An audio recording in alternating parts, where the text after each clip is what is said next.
find the sun somewhere. I mean, this was like December, and you couldn't go anywhere. I mean, 12, 14 inches of snow and ice to walk on. We started thinking about going to find the sun, and I had heard at the university about this spring break. And being from a small town farm community, I knew about spring planting, I knew about fall harvest, but what is this spring break business? The more I asked, I found out that you could spring break in Southern California. That's too far to drive. Then I heard that you could spring break in some place called Padre Island, Texas. Well, I don't know, something about Texas, and it just didn't work. The stories started coming back that you could really spring break in Florida, anywhere up and down the coast. So that's where we thought, we're gonna go to Florida. One of my roommates started getting real interested in it. He was a NASCAR fan, a big race fan, and he said, yeah, let's go to Daytona Beach. They got a big racetrack down there. That's all we needed. We're gonna go to Daytona Beach.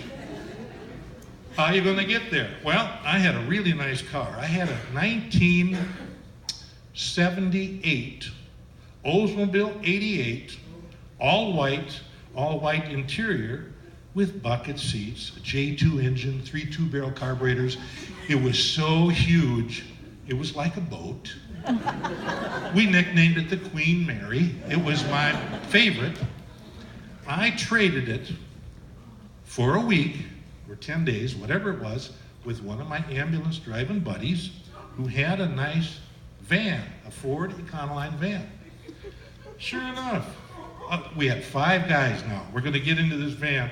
Now just think of this gypsy wagon. We're gonna go on a road trip in a panel van with no windows. What is this all about? I mean, we're talking 1973 here now, okay?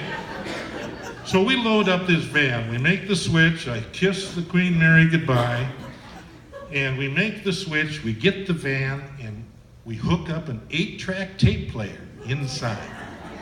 And then we take some great big speakers out of our living room and hook them up to the 8-track. And then we load up with the tapes. We had Jefferson Airplane, and we had the Doors, and my favorite, we had Led Zeppelin. Huh? Remember Led Zeppelin? Whoa, good stuff. Then we had to stock the van. We had to load it up because we had to eat. We didn't have much money. We had a tight budget. We had bread, we had chips, we had popcorn. We popped popcorn for like 5 days in a row. We had this great big garbage can of popcorn. And for added color, we threw in, a little trail mix. We had jujubes and dots. That was our trail mix. So we're all loaded up. What's missing? Well, got to go down to the counselor's office at Chicago Franken Liquor Store and find out what's on sale for the beer. Well, we're in Minnesota. What you gonna get? The cheapest beer possible. Hams, from the land of sky blue waters. Hams beer. Then we found some Blatz, and then we got some Buckhorn, and then we got some Milwaukee, and then we got the headache of all time. We got Howenstein. The beer that is winning new friends every year. Howenstein beer, Howenstein beer. Why have I remembered that song? There's something in the liquid. I don't know. We're on our way. The 5 knuckleheads in the gypsy wagon with no windows. We're heading to Florida. Somewhere in Florida, we're going to Daytona Beach. We stop in Nashville and pay homage to the Grand Ole Opry and, go into the museum and salute the statues. And then we headed for Daytona Beach. First thing we find out when we get there that there are no races during spring break. So that bummed out one of the guys in the van. And then we started to pool our money and we're saying, well, where are we gonna stay down here? Well, we decided to go to Tomoka State Park, which is about 10 miles north of Daytona Beach. And for $10, you just pull in, hide under a tree or whatever. You could sleep under the van, on top of the van, inside the van, on the beach, anywhere you wanted to. During the day, we'd go into Daytona Beach. And for those of you that have been to Daytona Beach, the tide goes down during the day.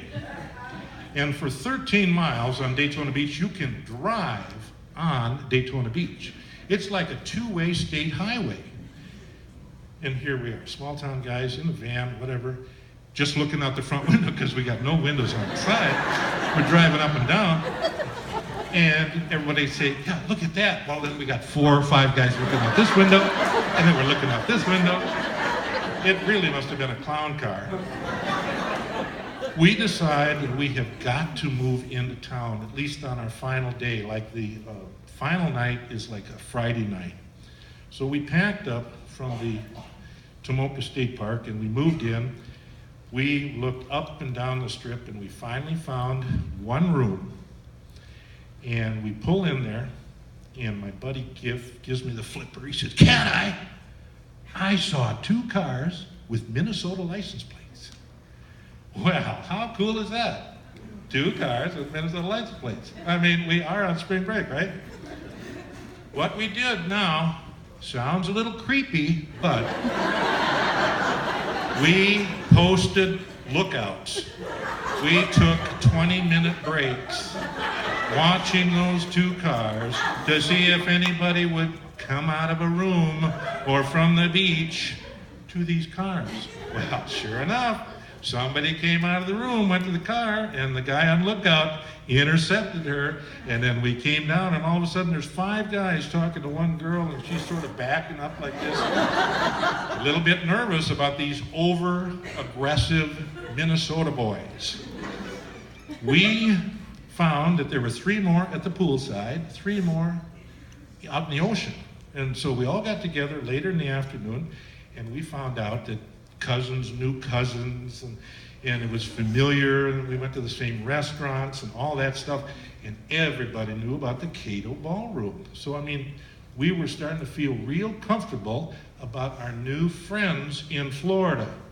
Now, how random is this? I mean, we're talking thousands of people, and these girls had spent the first part of the week down in Fort Lauderdale and had just stopped in Daytona Beach on the way back. And here we meet.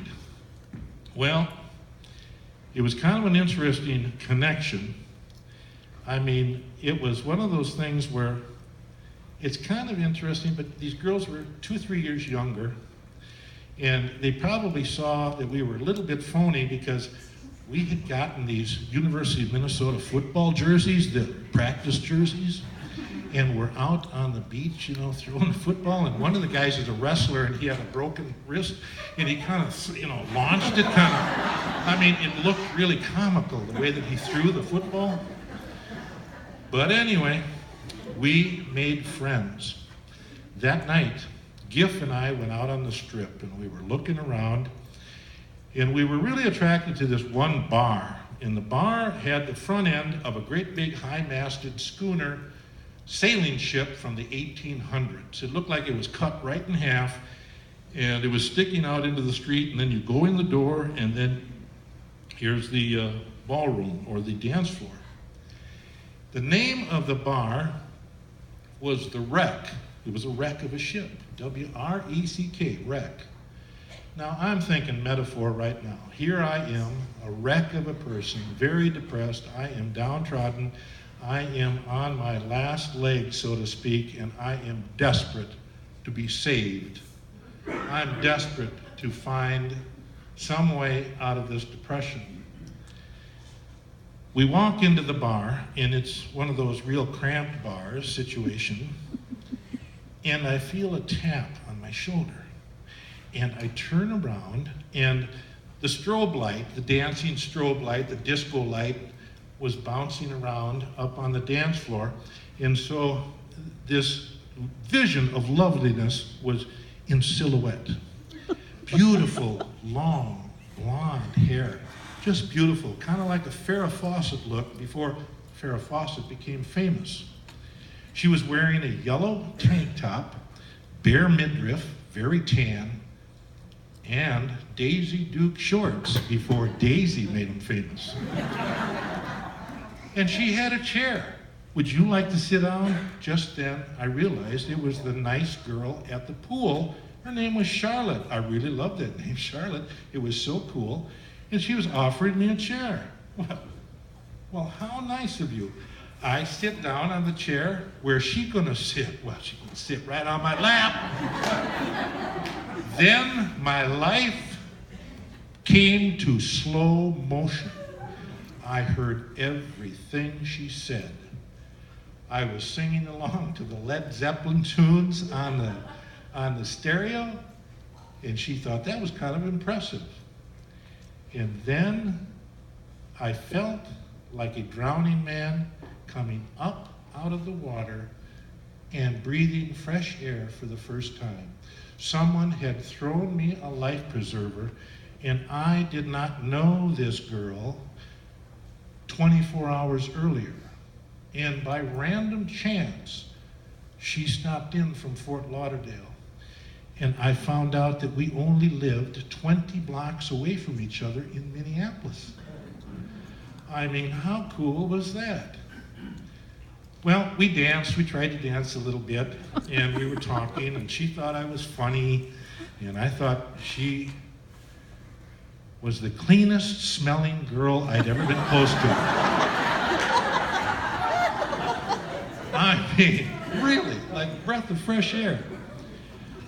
Midnight came, and of course, being the good guy, midnight comes, that means you gotta go home and go to bed. So we walked on the beach, and she let me hold her hand. And we walked on the beach for a while and talked about life and shared our wishes or desires or what we thought would be a good, fun future. Not thinking that we were going to end up together. She allowed me, when I walked her back to her room, she let me kiss her one time. And in those days, no cell phone, we exchanged phone numbers. So I got her phone number and I put it in my shirt pocket. And really didn't think much more, but I really liked the way I felt when I was with her. A week later, we are back in Minneapolis. And I ran kind of an Animal House situation at 24th and Elliott. It's a nasty section of town, and we always had big parties. I mean, we had ambulance drivers, we had some interns, we had Hennepin County medical examiner people, we had orderlies, and we were only a block away from the largest nursing dormitory in the state. So the social life at times could be kind of fun. But this Saturday, we had about 20 guys and only about 6 girls. Well, for heaven's sakes, what are you gonna do? Well, again, here's my wingman, my right-hand guy. Cat Eye, why don't you call that girl that you met in Florida? Well, hope I found the number. And I found the number. I called her up. Hi, this is Jim from Florida. Oh, you remember, okay. Well, how are you tonight? Why, Saturday, we are having a party. It's kind of a nasty area, so we'll be right down in front of the house, so you don't have to worry about it. And, oh, by the way, could you bring some friends over? So she did. An hour later, the doorbell rings, and Charlotte comes in with 9 of her friends. 9, 2 Carlos. Slim, trim, blonde, fun, attractive, bubbly, singing songs. To this day, there's 3 or 4 guys from that posse, that crew, that still think I'm the greatest guy in the world. I made that party happen. It's like a random chance. Was it luck? Was it a coincidence? What made it happen? The relationship started slowly, but I loved the idea of breathing fresh air and feeling good about myself, and she made me feel good about myself, which made for a much better life. 2 years from that party, I asked her to marry me. Yesterday, we celebrated our 41st wedding anniversary.